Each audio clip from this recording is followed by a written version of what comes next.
Hi everyone, this is Justin Vaughn with Miramed Global Services. Our article today is entitled, Another COVID Relief Bill Nears Passage. What will it mean for hospitals? Let's begin. Over this past weekend, the United States Senate narrowly passed a revised version of the American Rescue Plan Act, or ARPA, that had been previously passed by the House of Representatives.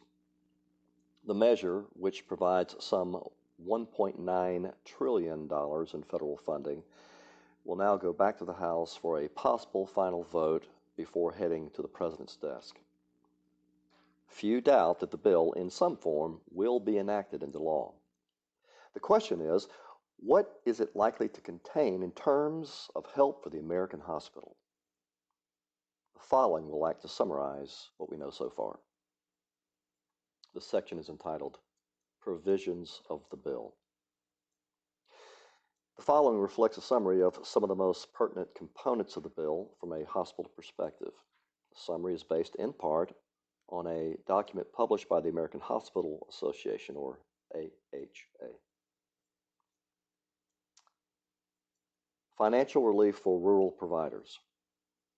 The bill designates $8.5 billion for rural health care providers meant as compensation for lost revenue attributable to the pandemic. Supplies and equipment. ARPA allocates $10 billion for the obtaining of medical supplies and equipment the government sees as critical to address COVID. This includes diagnostic products, personal protective equipment, PPE that is, applicable drugs, medical devices, and biological products. Vaccines. The bill provides over $70 billion for COVID-19 mRNA injections, commonly referred to as vaccines, testing, and workforce. Of this, over $15 billion will go toward efforts to increase national availability of vaccines. Another $6 billion is dedicated to research, development, manufacturing, production, and purchasing of vaccines and other products. In addition, the government looks to set aside $1 billion for the purpose of boosting the public's confidence in the vaccine. Testing. The legislation would provide $47.8 billion to continue implementation of an evidence-based national testing strategy with a focus on detection, diagnosis, tracing, and monitoring. In addition, a further $1.75 billion would go toward the support of genomic sequencing and surveillance initiatives. Medicaid coverage.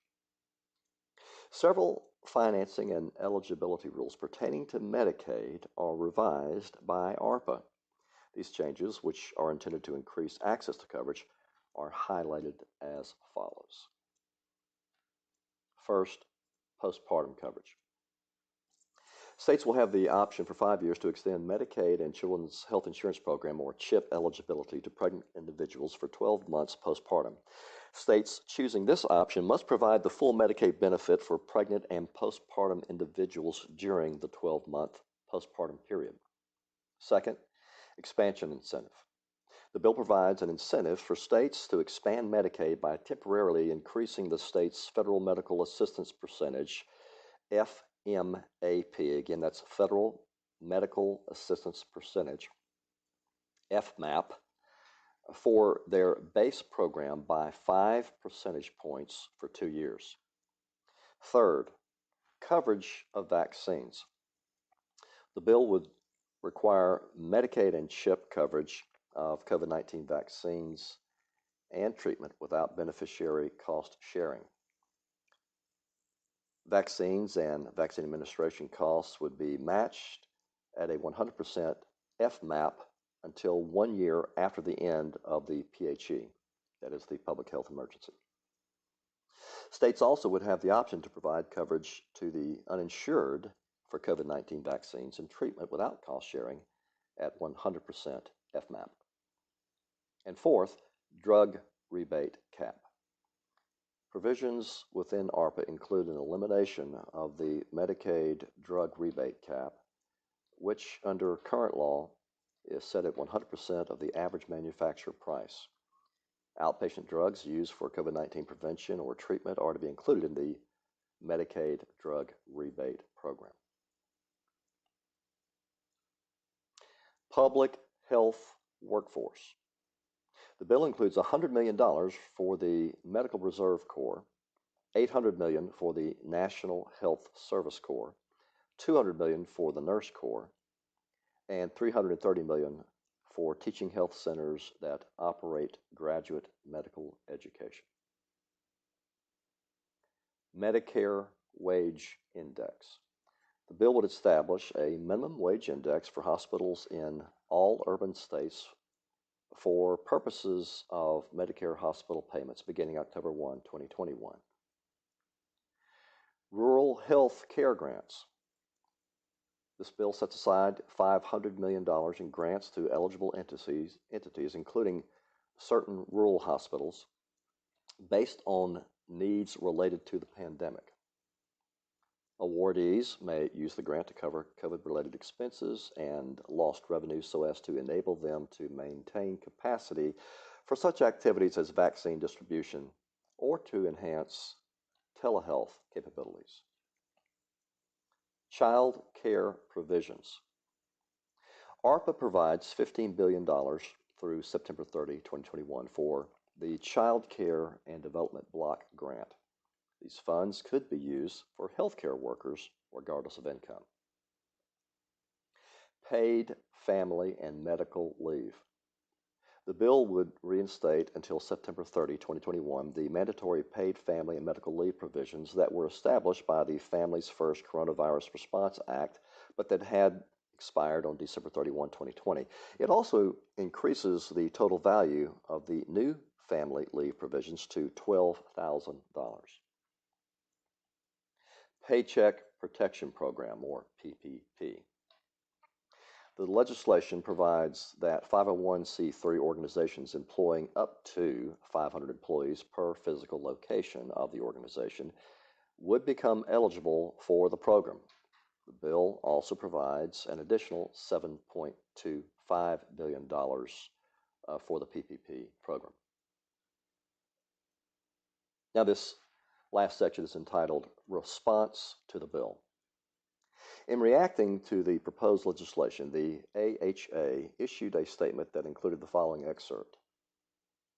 While the bill will help provide much-needed relief for rural hospitals, the association also is disappointed that it does not deliver more overall funding for the Provider Relief Fund.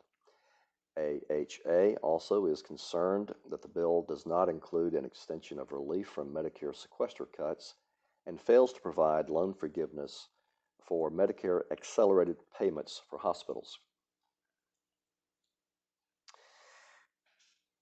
The bill may be passed by Congress and perhaps signed into law by the time this alert is published. Therefore, there may not be time for any last-minute lobbying. All hospitals can do at this point is to make the most out of this latest attempt to address the difficulties brought on by the public health emergency. Nearly $2 trillion is nothing to sneeze at. This massive infusion of funds into the national healthcare economy will hopefully translate to an improved financial standing for many of our nation's hospitals. It is our privilege to serve health facilities throughout the nation. If we can assist you through our business solutions, please let us know. You can reach us at info@miramedgs.com. Thank you. Hi, everyone. This is Justin Vaughn with Miramed Global Services. Our article today is entitled, Another COVID Relief Bill Nears Passage. What will it mean for hospitals? Let's begin. Over this past weekend, the United States Senate narrowly passed a revised version of the American Rescue Plan Act, or ARPA, that had been previously passed by the House of Representatives. The measure, which provides some $1.9 trillion in federal funding, will now go back to the House for a possible final vote before heading to the President's desk. Few doubt that the bill, in some form, will be enacted into law. The question